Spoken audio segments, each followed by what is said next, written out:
Hola, ¿cómo están? Yo soy Marcelo Mesa, alias Dr. Chelo, y el día de hoy hablaremos acerca de la mecánica del músculo cardíaco. Como parte de la agenda que veremos el día de hoy, tenemos lo que es las proteínas contráctiles y el proceso de contracción muscular cardíaca. Veremos lo que es la relación longitud-tensión. Veremos qué cosa es el gasto cardíaco, sus determinantes, así como los determinantes del volumen sistólico, como es la precarga, poscarga, contractilidad. Y hablaremos de lo que es la fracción de eyección. ¿Cuál es la relación entre el gasto cardíaco y retorno venoso? Y finalmente el principio de Fick. Bien, comencemos hablando acerca de las proteínas contráctiles y la contracción muscular cardíaca. Para esto consideremos que el proceso de contracción muscular cardíaca tiene el mismo mecanismo que el que ocurre en la célula muscular esquelética, salvo que estructuralmente hay una serie de diferencias entre las dos, que ya lo hemos visto cuando hablábamos de la microestructura. Recordemos que la unidad funcional para que se dé la contracción muscular es el sarcómero o sarcómera. ¿Ok? Acá tenemos el tejido muscular cardíaco y a mayor aumento microscópico estamos viendo esta estructura que se conoce como sarcómero o sarcómera. En sí, el sarcómero viene a ser lo que se ubica entre disco Z y disco Z. ¿De acuerdo? Entonces lo estamos visualizando perfectamente. Ahora, aquí hay una visión esquemática de lo que es el sarcómero y vemos que se compone de filamentos gruesos y filamentos finos. ¿Ok? Los filamentos gruesos vienen a ser los que en este esquema están aquí pintados como de azul, ¿ok? Que están ubicados hacia el medio, y este viene a ser la miosina. Y los filamentos finos, que son lo que queda, que está más o menos de un color anaranjado, ¿ok? Viene a ser la actina, tropomiosina y troponina. En sí, el gran objetivo con el mecanismo de contracción cardíaca, ¿cuál es? Para que se dé una apropiada contracción, tiene que haber la unión entre la miosina y la actina. ¿De acuerdo? La miosina se tiene que unir específicamente al sitio activo que hay a nivel de la actina. Y con eso se forma un puente cruzado o enlace cruzado. Y eso se va a traducir en la tensión y contracción muscular. ¿De acuerdo? Aunque para esto también hay participación de estas demás proteínas, como son la tropomiosina y la troponina. La tropomiosina está sobre el sitio activo de la actina y evita que estas dos se unan, ¿ok? Ante la falta de presencia de un potencial de acción. Y la troponina tiene a su vez tres subunidades, entre las que tenemos la troponina I, la troponina C y la troponina T. La troponina I es la que se une a la actina. La troponina C es a la cual se le va a unir el calcio, ¿ok? Que estará ingresando a nivel de la fase de meseta, como hemos visto en la parte de actividad eléctrica del corazón, ¿ok? Recordemos eso. Y la troponina T, que es la que se une a la tropomiosina. Es decir, si se dan cuenta, la troponina I, tanto como troponina T, tiene una función más estructural, ¿verdad? Pero acá, sobre todo, la más relevante, la que vamos a recordar sobre todo es la troponina C. Muy bien, continuemos. Entonces, acá en este esquema estamos viendo cuál es el fenómeno que ocurre al interior de la célula del músculo cardíaco, al igual que la célula muscular esquelética, para que posteriormente se generen los puentes cruzados, y vamos a detallarlo. En sí, primero, ¿qué cosa ocurrió? El potencial de acción cardíaco. ¿Ok? Ocurrió este potencial de acción dado por el sistema de conducción. Y esto se tradujo lógicamente en un potencial de acción a nivel del músculo cardíaco. ¿Ok? El mismo que habíamos visto en actividad eléctrica del corazón. Entonces, como parte de las fases, recordemos que hay una entrada de calcio a la célula durante la fase de meseta. ¿De acuerdo? Entonces, ¿qué es lo que va a ocurrir? Ocurre la despolarización, nos ubicamos en la fase de meseta posteriormente, y recuerdan estos canales de calcio tipo L lentos, ¿ok? Estos mismos son, ¿ya? Y son llamados canales de calcio dihidropiridínicos o dihidropiridina, ¿ok? Entonces generan el ingreso de calcio hacia el intracelular. Este calcio permite que este canal de calcio del retículo sarcoplásmico de la célula cardíaca, o también denominado, canal de calcio de rianodina, este lo que va a hacer es sacar el calcio que hay almacenado en el retículo sarcoplásmico. Y por ende, tanto el calcio que está ingresando a través del canal de calcio tipo L o dihidropiridina, así como el que está saliendo del retículo sarcoplásmico, todo ese calcio es el que posteriormente se va a unir a la troponina C para que finalmente se genere el puente cruzado. ¿Ok? Entonces, continuando esta secuencia, ¿no? Ocurre la entrada de calcio durante la fase de meseta, hay una liberación de calcio desde el retículo sarcoplásmico inducida por el calcio que ingresó. ¿Ok? Eso se llama inducción de liberación de calcio inducida por calcio. ¿Ok? Después, todo ese calcio se va a unir a la troponina C. ¿Ok? Y eso lo que va a permitir es que se dé un cambio conformacional a nivel de la tropomiosina. Y la tropomiosina va a liberar el sitio activo que hay en la actina. Y por ende, la actina y miosina se van a poder unir. Y esta unión, ¿cómo la habíamos llamado? Puente cruzado o enlace cruzado. ¿De acuerdo? Y eso se va a traducir ¿en qué? En la tensión o, bueno, contracción muscular. Recordemos también que estructuralmente el músculo cardíaco tiene diadas, ¿no? Acá estamos viendo el túbulo T, ¿no? Que es una invaginación del sarcolema. Recordemos que sarcolema es la membrana plasmática de la célula muscular cardíaca, al igual que la célula muscular esquelética, así se le denomina la membrana, sarcolema. Y asociado está en relación a el retículo sarcoplásmico. Eso es una diada, túbulo T más retículo sarcoplásmico. Y en el caso del músculo esquelético hay triadas, ¿no? Sería el túbulo T más 2 retículos sarcoplásmicos, ¿no? Ok, recordemos eso para diferenciarlos. Entonces, acá estaría la secuencia que he detallado antes. Vamos a recapitular brevemente. Entonces, el potencial de acción de calcio, el potencial de acción cardíaco se inicia en la membrana de la célula miocárdica y la despolarización se propaga hasta el interior de la célula a través de los túbulos T. Y eso genera un incremento de la corriente de entrada de calcio que ocurría en la fase 2, en la fase de meseta, por medio de los canales de calcio tipo L, o también conocidos como canales o receptores de dihidropiridina. ¿Ok? Eso genera el ingreso de calcio, ¿no? Incrementa el calcio intracelular y desencadena la liberación de calcio del retículo sarcoplásmico por canales de liberación de calcio, que vienen a ser estos receptores de rianodina, y se libera el calcio inducido por el calcio. Así que todo ese calcio intracelular es el que posteriormente se va a unir a la troponina C y va a generar un cambio conformacional de la tropomiosina y va a liberar el sitio activo de la actina, y por ende la actina y miosina se van a poder unir. La unión de la actina y la miosina es lo que genera los puentes cruzados o enlaces cruzados, y eso se va a traducir en tensión, es decir, la contracción muscular proporcional a la concentración de calcio intracelular. Me explico. Cuando decimos que la tensión o contracción es proporcional a la concentración de calcio intracelular, esto quiere decir que dependiendo de qué tanta cantidad de calcio ingrese a la célula, la contracción o tensión será más fuerte. ¿Ok?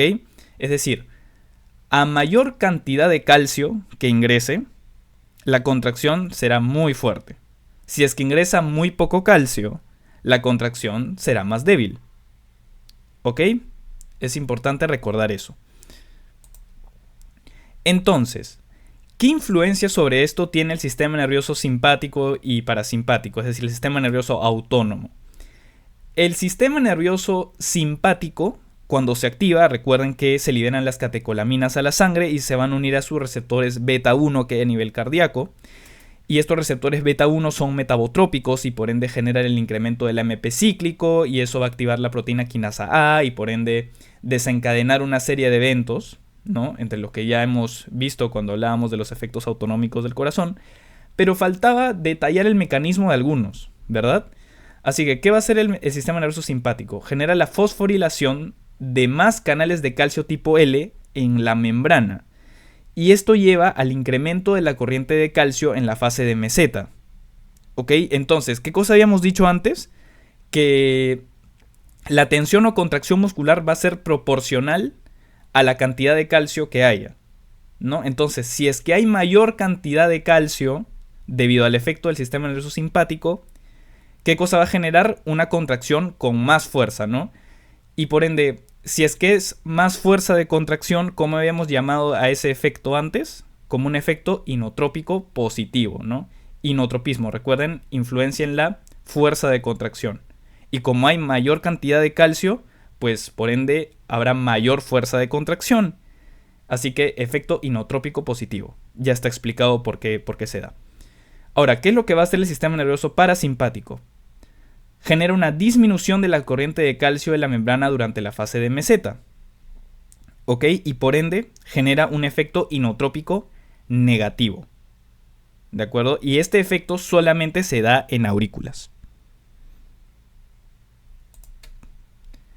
Ahora, ¿qué otro efecto nos quedaba pendiente? Aunque ahora ya podemos explicar habiendo conocido todo este proceso. Para esto, brevemente consideremos que cuando termina el fenómeno de contracción muscular, el calcio que estaba unido a la troponina C ya se tiene que ir. ¿Ok? Así que ese calcio procede a dirigirse nuevamente al interior del retículo sarcoplásmico, que es lo que estamos viendo aquí, por si acaso, que estoy señalando con el puntero. Para su ingreso hay una ATPasa de calcio denominada cerca. ¿Ok? Cerca, acá está escrito por si acaso, cerca. Entonces, el cerca es el que permite el ingreso de calcio al interior del retículo sarcoplásmico y tenerlo listo para la siguiente contracción, ¿verdad? Ahora, un detalle. A nivel de esta ATPasa de calcio hay una proteína asociada que se denomina fosfolambano. ¿De acuerdo? Fosfolambano. O fosfolamban en algunos otros textos. Y el sistema nervioso simpático, cuando tiene su efecto, recordemos otra vez, catecolaminas se unen al receptor beta 1 adrenérgico, generan mayor incremento del AMP cíclico y eso activa proteinquinasas. ¿Qué efecto va a haber? Pues va a haber una fosforilación del fosfolambano o fosfolamban, que es la proteína asociada al cerca, y por ende, ¿qué es lo que va a hacer? El fosfolambano fosforilado hace que esta ATPasa de calcio cerca trabaje mejor, ¿de acuerdo? Que trabaje más rápido. Y por ende se va a guardar el calcio en el retículo sarcoplásmico más rápido. ¿Ya? Y eso ocurre durante la relajación. Entonces estamos haciendo que la relajación sea más rápida, ¿verdad? Por ende, a la influencia en la relajación o lucitropismo, si es que la vamos a hacer más rápida, esto es un efecto lucitrópico positivo. ¿De acuerdo? Dado por el sistema nervioso simpático. Y el sistema nervioso parasimpático, ¿qué es lo que va a hacer? Recuerden que, bueno, se liberará acetilcolina que se une a los receptores M2, ¿no? Que están acoplados a la proteína GI y disminuye el AMP cíclico, en fin.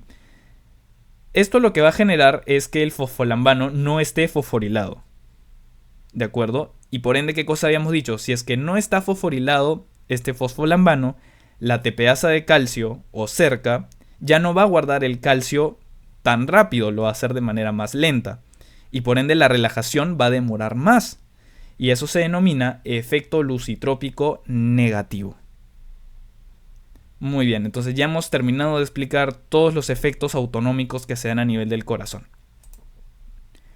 Ahora hablemos de la relación longitud-tensión. La relación longitud-tensión hace referencia a que si la longitud del sarcómero es óptima, ¿de acuerdo? Hay cierto valor ahí que hay que recordar. La tensión también va a ser óptima, ¿no? Entonces, el desarrollo de la tensión máxima se va a producir con longitudes celulares aproximadamente de 2,2 micras. De 2,2 micras. Cuando es menor o mayor, la tensión será menor que la máxima. ¿Ok? Me explico. Lo que ocurre es que cuando la longitud del sarcómero es de 2,2 micras, hay suficiente interacción entre la actina y miosina para que la tensión sea la más óptima. ¿De acuerdo? Y habíamos dicho, bueno, entonces se generan los puentes cruzados y ocurre el fenómeno de contracción muscular. ¿Ok? Y esta va a ser óptima. ¿De acuerdo? La necesaria y, digamos, en una proporción adecuada. ¿no? Pero ¿qué pasa si la longitud del sarcómero es menor? ¿Ya? No habrán suficientes puentes cruzados entre actina y miosina, y por ende no se desarrollará una adecuada tensión. Vean que habíamos dicho, la óptima es 2,2. Si es que vamos un poquito más abajo, ¿no? Vemos que la tensión disminuye, ¿no? Es más baja. ¿Por qué? Porque hay menor interacción entre la actina y miosina. ¿Ok? Ahora, vayamos al lado opuesto. Habíamos dicho, lo óptimo es 2,2. Si es que superamos 2,2, vamos a hacer que la longitud del sarcómero sea tal que se empiecen a perder puentes cruzados entre actina y miosina, y por ende la tensión va a ser menor. ¿De acuerdo? Así que recordemos que lo óptimo es 2,2 micras. Ahora hablemos de lo que es el gasto cardíaco y, bueno, todos los determinantes que hay a ese nivel. Comencemos hablando de la definición de esta fórmula. El gasto cardíaco es determinado por la multiplicación del volumen sistólico por la frecuencia cardíaca. ¿Ok? Entonces, vamos a recordar las definiciones. ¿Qué cosa es el volumen sistólico? Es el volumen de sangre expulsado por el corazón en cada latido, y es de aproximadamente 70 mililitros. Consideremos que el volumen sistólico se puede obtener de la diferencia de volumen de sangre en el ventrículo antes de la eyección y lo que queda después de la eyección.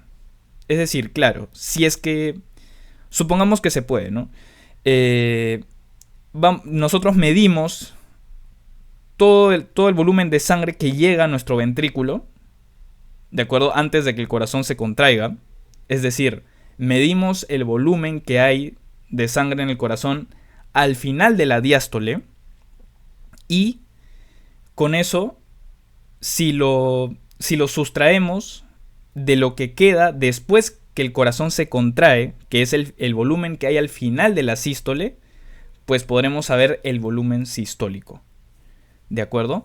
Entonces, el volumen de sangre que hay antes de la eyección, o mejor dicho, el volumen de sangre que hay al interior del corazón al final de la diástole, se denomina volumen telediastólico. ¿Ok? Y lo que queda después de la eyección es el volumen que hay al final de la sístole, ¿verdad? Entonces se le denomina volumen telesistólico. Por ende, concluimos que el volumen sistólico es igual a volumen telediastólico menos volumen telesistólico. Esa es una manera de obtenerlo si es que nos dan los datos. ¿De acuerdo? Luego tenemos la frecuencia cardíaca. La frecuencia cardíaca es el número de latidos del corazón en un minuto. Y habíamos dicho que la frecuencia cardíaca normal es de 60 a 100. Si es que es mayor a 100 es una taquicardia, si es que es menor a 60 es una bradicardia. Y entonces, ¿qué cosa es el gasto cardíaco? Es el volumen total de sangre expulsado por el ventrículo por unidad de tiempo. Es decir, en este caso en un minuto, ¿no? El volumen total de sangre expulsado. Muy bien. Entonces, vemos que el gasto cardíaco tiene una relación directamente proporcional con el volumen sistólico y frecuencia cardíaca. A un mayor aumento de la frecuencia cardíaca incrementará el gasto cardíaco. Si es que hay mayor volumen sistólico, incrementa el gasto cardíaco. Si es que hay menor volumen sistólico, disminuye el gasto cardíaco. Si es que hay menor frecuencia cardíaca, disminuye el gasto cardíaco. ¿Ok? Consideremos eso. Ahora, es necesario familiarizarnos con esta relación de Frank Starling. Lo que ocurre es que el fisiólogo alemán Otto Frank encontró que hay una relación entre la presión desarrollada durante la sístole en un ventrículo que él estudió en una rana y el volumen del ventrículo inmediatamente antes de la sístole. ¿De acuerdo? Y el fisiólogo británico Ernest Starling encontró que el volumen que expulsa el ventrículo en la sístole está determinado por el volumen telediastólico. ¿Ok? Entonces, la cuestión es que Ernest Starling hizo este hallazgo a partir de los datos que obtuvo de Otto Frank. Entonces, ¿cuál es la relación de Frank Starling? ¿Qué es lo que finalmente se concluyó? Que el volumen expulsado por el ventrículo, ¿ok?, depende del volumen presente en el ventrículo al final de la diástole. En otras palabras, el gasto cardíaco es igual al retorno venoso. ¿De acuerdo?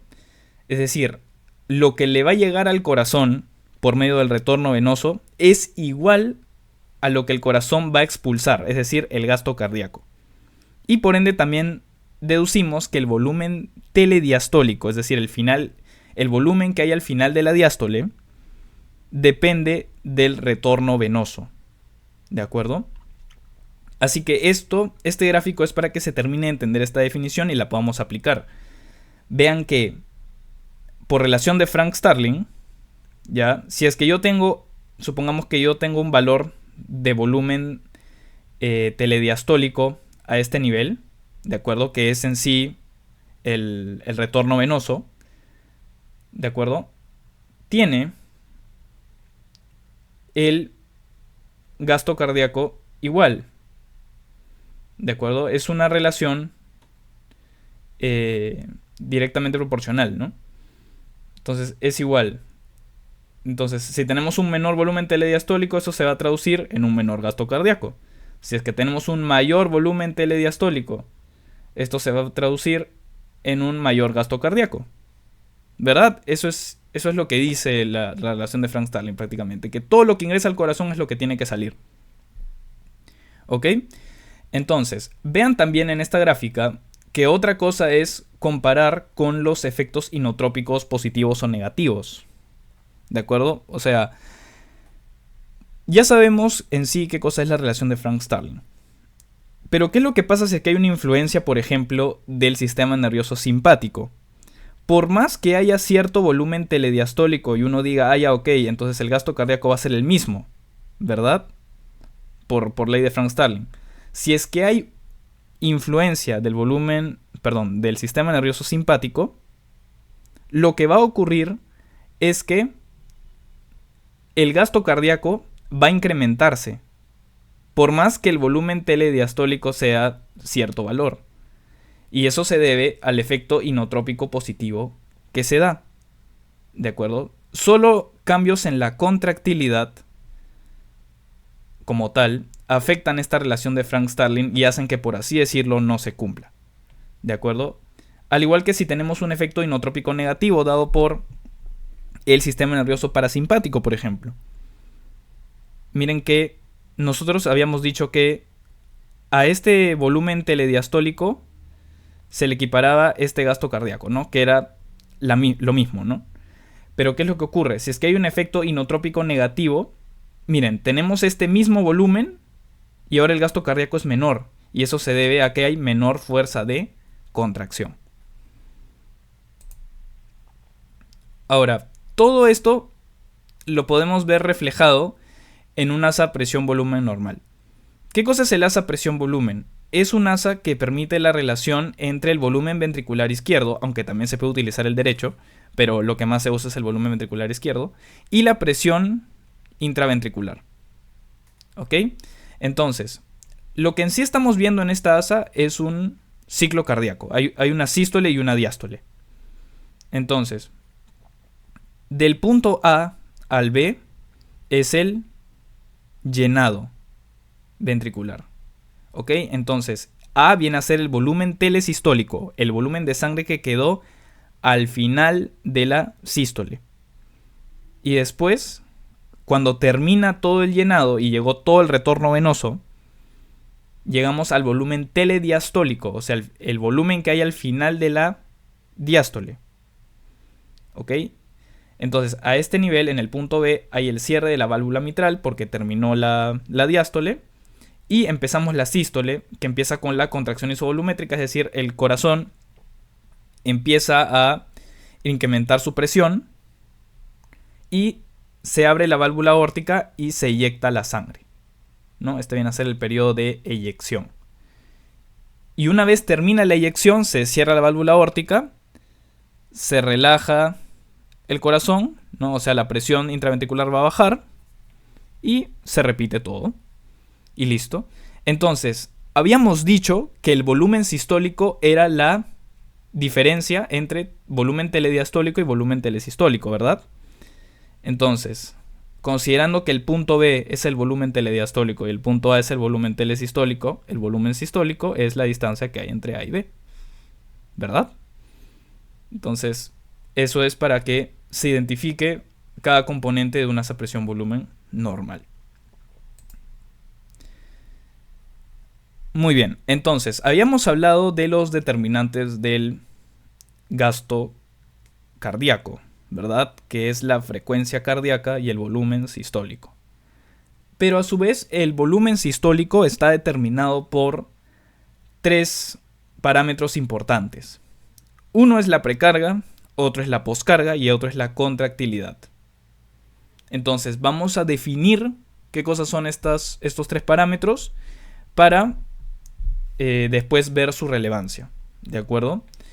Entonces, la precarga, como definición, viene a ser la longitud alcanzada por las fibras miocárdicas antes de la contracción ventricular o sístole.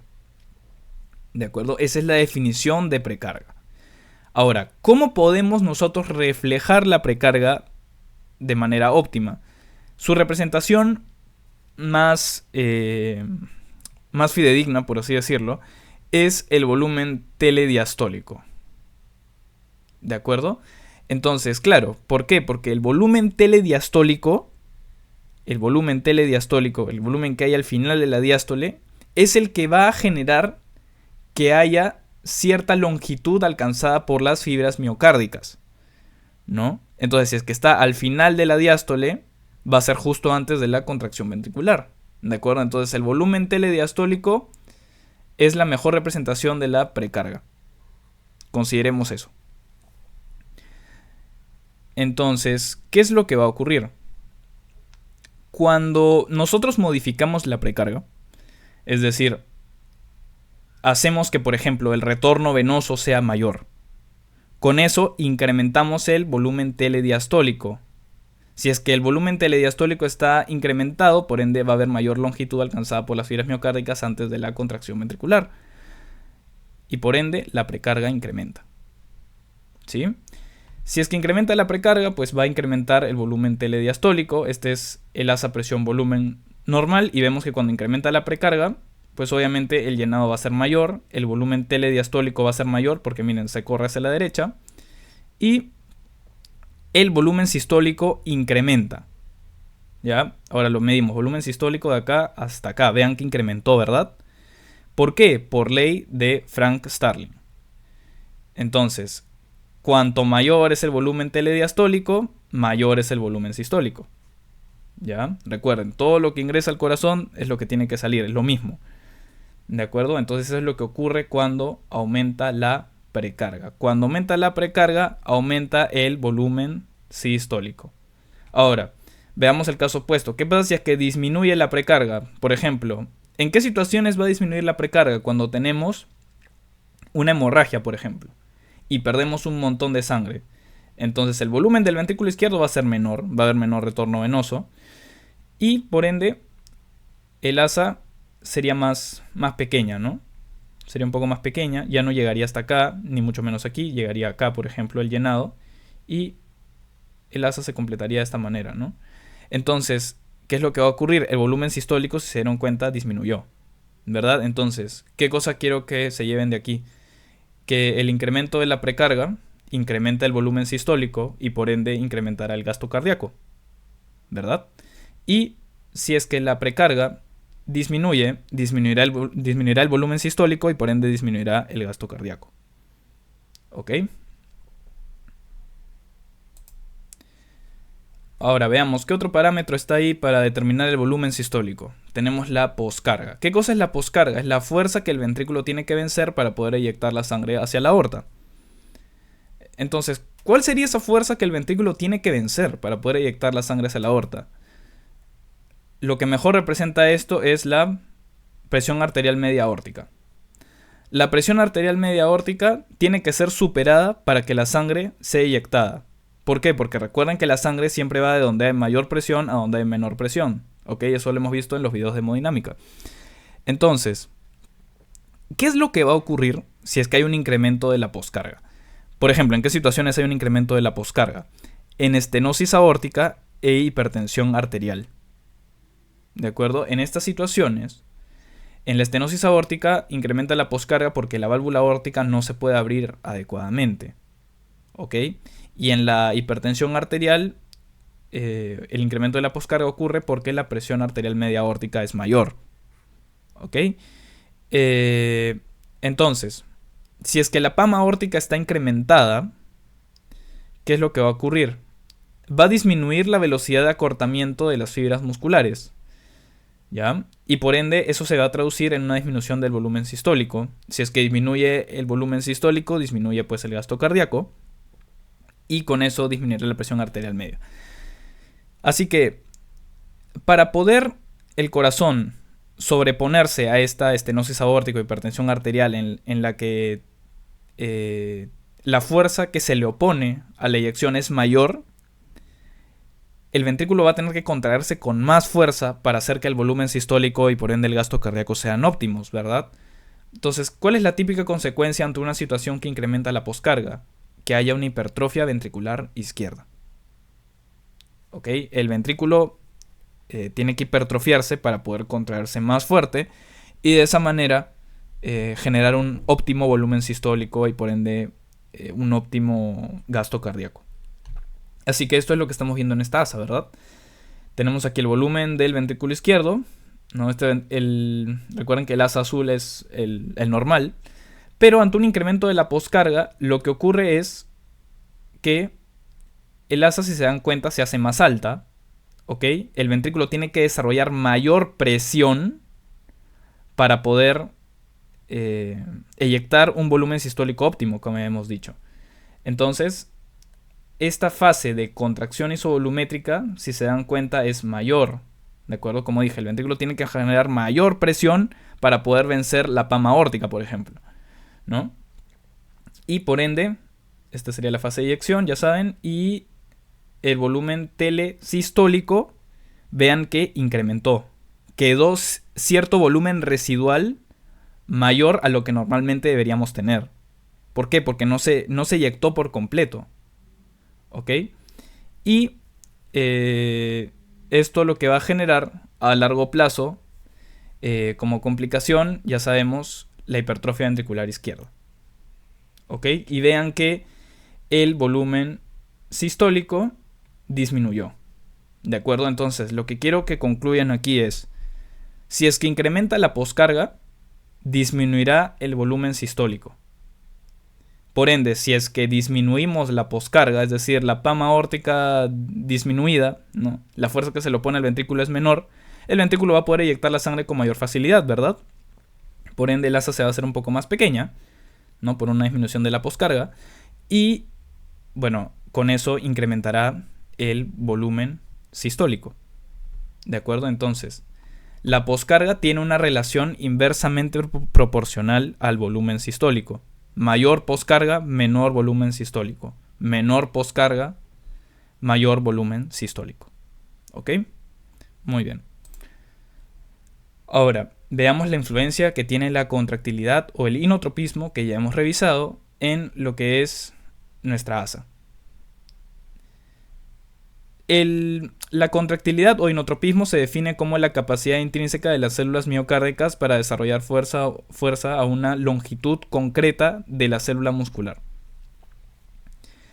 Así que, ¿en qué situaciones incrementamos la contractilidad o inotropismo? Una ya la hemos hablado varias veces, la estimulación simpática.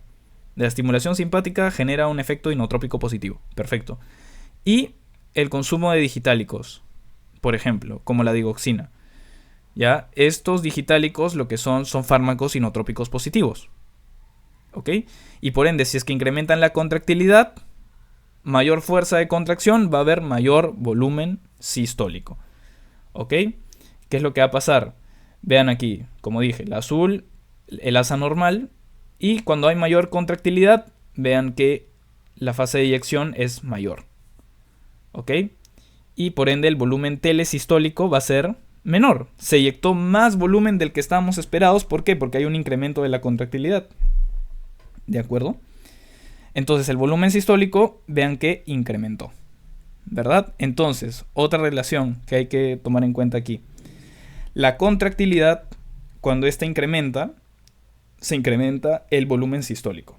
Cuando la contractilidad disminuye, disminuirá el volumen sistólico. ¿Ok? Entonces, habría mencionado que los digitálicos son fármacos inotrópicos positivos. Entre ellos tenemos la digoxina. Entonces, ¿cuál es el efecto inotrópico positivo de los glucósidos cardíacos?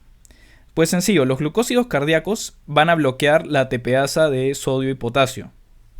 ¿Ok? La bloquean. Específicamente se unen al sitio donde debería estar pasando el potasio. Por ende, ¿qué es lo que va a ocurrir? La ATPasa metía 2 potasios y sacaba 3 sodios. Entonces, la concentración de sodio intracelular va a incrementar. Y por ende, hay un intercambiador en la membrana cardíaca que es un intercambiador de calcio con sodio. Dado que el sodio estará incrementado, ya no podrá ingresar la misma cantidad de sodio, ¿no? Porque recuerden que estos transportes funcionan con gradientes de concentración, ¿no? Como la concentración de sodio es mayor, va a haber menor ingreso de sodio. Y por ende también menor salida de calcio. Y por ende se acumula el calcio intracelular. Y cuando se acumula el calcio intracelular, habíamos dicho que la proporción, ¿no?, de calcio al intracelular es equivalente a la tensión desarrollada por la contracción, ¿no? Entonces, dado que hay mayor calcio, mayor unión del calcio a la troponina C y por ende mayor formación de puentes cruzados, y con eso tenemos un efecto inotrópico positivo. Ese es el efecto de los digitálicos. Vean que funciona totalmente de otra manera que el sistema nervioso simpático, lo que habíamos revisado, pero finalmente el resultado es el mismo, ¿no? Incrementar el calcio. Y esto es la fracción de eyección. La fracción de eyección es la relación, ¿no? Es una fracción. Es esta división entre lo que es el volumen sistólico y volumen telediastólico. Entonces es la fracción del volumen telediastólico expulsado en cada volumen sistólico y constituye una medida de eficiencia ventricular. Es un indicador sobre todo de contractilidad. ¿Cuál es su valor normal? 0,55 o 55%. ¿Ok?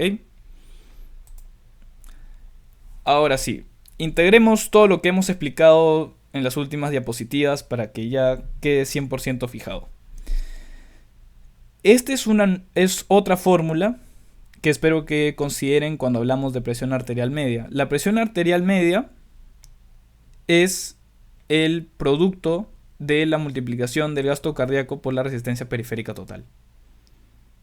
¿Cómo influimos nosotros en la resistencia periférica total? Por medio de vasodilatación o vasoconstricción. La vasoconstricción de las arteriolas, predominantemente porque son los vasos de resistencia, incrementa la resistencia periférica total. La vasodilatación de las arteriolas disminuye la resistencia periférica total. Y esto es directamente proporcional a la presión arterial media. Es decir, si es que hay vasoconstricción, incrementará la presión arterial media. Si es que disminuye la resistencia por medio de vasodilatación, disminuirá la presión arterial media. ¿Ok? Y el gasto cardíaco, habíamos visto que está determinado ¿por qué? Por el volumen sistólico y la frecuencia cardíaca, ¿verdad? Y el volumen sistólico a su vez está determinado por lo que hemos explicado: precarga, poscarga y contractilidad. ¿De acuerdo? Entonces habíamos visto incremento de la precarga. ¿Qué es lo que va a ocurrir? Por ley de Frank-Starling, ya sabemos que incrementará el volumen sistólico y por ende el gasto cardíaco. Y con eso la presión arterial media. Si es que disminuye la precarga, disminuye el volumen sistólico, disminuye el gasto cardíaco, disminuye la presión. Ahora, la poscarga. ¿Cómo era la poscarga? Es la fuerza que se le opone a la eyección de sangre al ventrículo, ¿verdad? Entonces, si es que esta incrementa, disminuye el volumen sistólico y disminuirá el gasto cardíaco y por ende disminuirá la presión arterial media. Si es que la poscarga disminuye, por ende aumentará el volumen sistólico, aumentará el gasto cardíaco y aumenta la presión arterial media. Recuerden que la poscarga es la única de estas tres que funciona a la inversa. ¿De acuerdo? Es inversamente proporcional. Y la contractilidad, recuerden, si es que hay un efecto inotrópico positivo, ¿no?, el volumen sistólico incrementará el gasto cardíaco, incrementará la presión arterial media. Si es que disminuye la contractilidad, disminuye el volumen sistólico, disminuye el gasto cardíaco, disminuye la presión arterial media. Muy bien. Ahora veamos qué relación hay entre el gasto cardíaco y retorno venoso. La relación que hay entre el gasto cardíaco y retorno venoso se ve reflejado en la curva, ¿no?, de lo que se conoce como función cardíaca. Entonces, ¿qué es lo que va a mostrar esta curva de función cardíaca? Que es la que estamos viendo acá, más o menos coloreada de lila en este gráfico. Muestra la relación entre el gasto cardíaco del ventrículo izquierdo y la presión de la aurícula derecha. ¿De acuerdo? Entonces, presión de la aurícula derecha y gasto cardíaco o retorno venoso. Si es que incrementa el retorno venoso, aumenta la presión de la aurícula derecha, ¿verdad? Entonces, incrementa el retorno venoso, incrementa consecuentemente la presión de la aurícula derecha. Y con eso aumenta el volumen telediastólico. ¿Ok? Y eso genera un incremento de la longitud telediastólica de la fibra. Y por ende, si es que incrementa la longitud de la fibra muscular, se desarrollan puentes cruzados y todo lo demás. Y incrementa el volumen sistólico y por ende incrementa el gasto cardíaco. ¿Ok? Recuerden, acá colabora también la ley de Frank Starling. Y la curva de función vascular, que es esta acá que estamos viendo en color rojo, representa la relación entre el retorno venoso y la presión de la aurícula derecha. ¿Ya? Aquí lo que estamos viendo es que hay una relación inversa. Y esto se debe a que cuanto menor sea la presión de la aurícula derecha, mayor será la gradiente de presión entre las arterias sistémicas y la aurícula derecha y el retorno venoso será mayor. ¿Ok? Consideremos esto para por qué se ven las curvas así. Y acá estamos viendo la unión entre ambas, ¿no? Que es este estado de equilibrio. El gasto cardíaco y el retorno venoso son por definición iguales en el punto de intersección, es decir, se cumple la ley de Frank Starling. En el valor señalado de la presión de la aurícula derecha, el gasto cardíaco es igual al retorno venoso. Así que al combinar estas dos curvas, esto es una herramienta para predecir los cambios que se producirán en el gasto cardíaco cuando se alteran diversos parámetros cardiovasculares, como los que vamos a mostrar a continuación. Por ejemplo, ¿qué pasa si es que incrementamos el volumen sanguíneo? Por ende, vemos que la curva de función vascular va a incrementarse, ¿no? Y esto se debe al incremento de la cantidad de sangre. Y por ende habrá un incremento de presión de llenado, ¿no? Vean que la curva de función cardíaca no se altera. ¿Y qué pasa si es que hay descenso del volumen sanguíneo, como por ejemplo hemorragia? Esta curva va a ir más abajo, ¿no? Debido a que hay una disminución del retorno venoso y con eso va a disminuir también la presión de llenado, ¿no? Disminuye la cantidad de sangre y con eso disminuye la presión de llenado. Ahora, veamos qué es lo que ocurre en una situación en la que hay un efecto inotrópico positivo. Por ejemplo, la ingesta de digitálicos, digoxina o el efecto de las catecolaminas. Como incrementa la contractilidad, el gasto cardíaco estará incrementado y con eso aumenta el gasto cardíaco, como había dicho, ¿no? O sea, incrementa la contractilidad, incrementa el volumen sistólico, incrementa el gasto cardíaco. Y si es que se da una sustancia inotrópico negativa, por ejemplo, consumo de beta bloqueantes, ¿no? O por ejemplo por efecto del sistema nervioso parasimpático, disminuirá la contractilidad y con eso disminuye el gasto cardíaco, ¿no? Y esta curva se va hacia abajo. Ahora, ¿en qué situación ambas curvas se van a modificar? Justo aquí, en la alteración de la resistencia periférica total. Si es que incrementa la resistencia periférica total, por ejemplo con la constricción de las arteriolas, la resistencia periférica total aumenta la poscarga, ¿ya? Y si es que aumenta la poscarga, ¿qué cosa habíamos dicho que ocurre? Disminuirá el gasto cardíaco. Regresará menos sangre a la aurícula derecha y por ende disminuye el retorno venoso. Por eso es que la curva se va hacia abajo, ¿no? Y el punto de equilibrio también. Ahora, ¿qué ocurre si es que disminuye la resistencia periférica total? Por ejemplo, por dilatación de las arteriolas. La resistencia periférica total disminuye la poscarga, con eso incrementa el volumen sistólico y aumenta el gasto cardíaco. Regresará más sangre al corazón y por ende aumenta el retorno venoso. Ahora terminemos hablando del principio de Fick. El principio de Fick es una fórmula que permite hallar el gasto cardíaco de una persona en base al consumo de oxígeno total de la misma. ¿Ok? Entonces el consumo de oxígeno total es igual al gasto cardíaco por el oxígeno en la arteria pulmonar menos el gasto cardíaco por el oxígeno en la arteria pulmonar. ¿De acuerdo?